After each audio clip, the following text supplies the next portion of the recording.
మాజీ intelligence chief senior IPS అధికారి AB Venkateswararao suspension కాలాన్ని క్రమబద్ధీకరించిన కూటమి ప్రభుత్వం.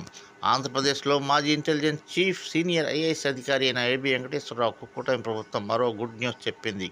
గతంలో చంద్రబాబు ప్రభుత్వంలో ఇంటెలిజెన్స్ చీఫ్గా పనిచేసిన ఏబీ వెంకటేశ్వరరావు గారికి ఆ తర్వాత అధికారంలోకి వచ్చిన వైసీపీ సర్కార్ పలు అభియోగాలు మోపి సస్పెండ్ చేసింది. అప్పటి నుంచి ఆయన ఇబ్బందులు మొదలయ్యాయి. తిరిగి కూటమి ప్రభుత్వం అధికారం చేపట్టడంతో ఏబీకి వరుసగా గుడ్ న్యూస్లు అందుతున్నాయి.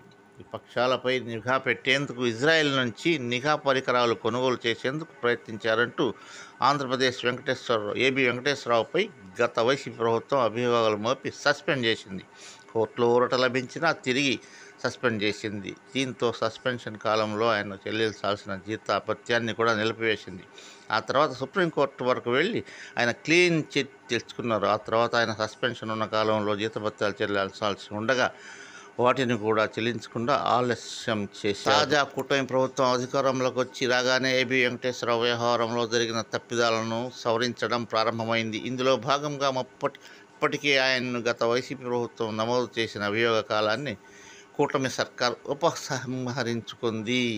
ఇప్పుడు గత వైసీపీ ప్రభుత్వంలో ఆయన 2 సార్లు సస్పెండ్ అయిన కాలాన్ని క్రమబద్ధీకరిస్తూ కూటమి ప్రభుత్వం ఉత్తర్వులు జారీ చేసింది.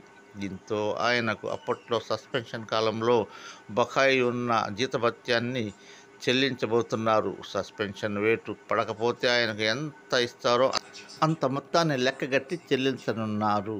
ప్లీజ్ 5 సంవత్సరముల కింద మొదలైన ఈ కేసు ఎన్నో మలుపులు తిరుగుతూ ఇన్నాళ్లకు ముగిసి ప్రశాంతంగా, ఆహ్లాదకరంగా, సంతోషకరంగా ముగిసింది. ప్లీజ్ సబ్స్క్రైబ్ చేసుకొని ఒక లైక్ కొట్టి బెల్ ఐకాన్ నొక్కండి. పిల్లలను మొబైల్ నుండి దూరంగా ఉంచండి ప్లీజ్.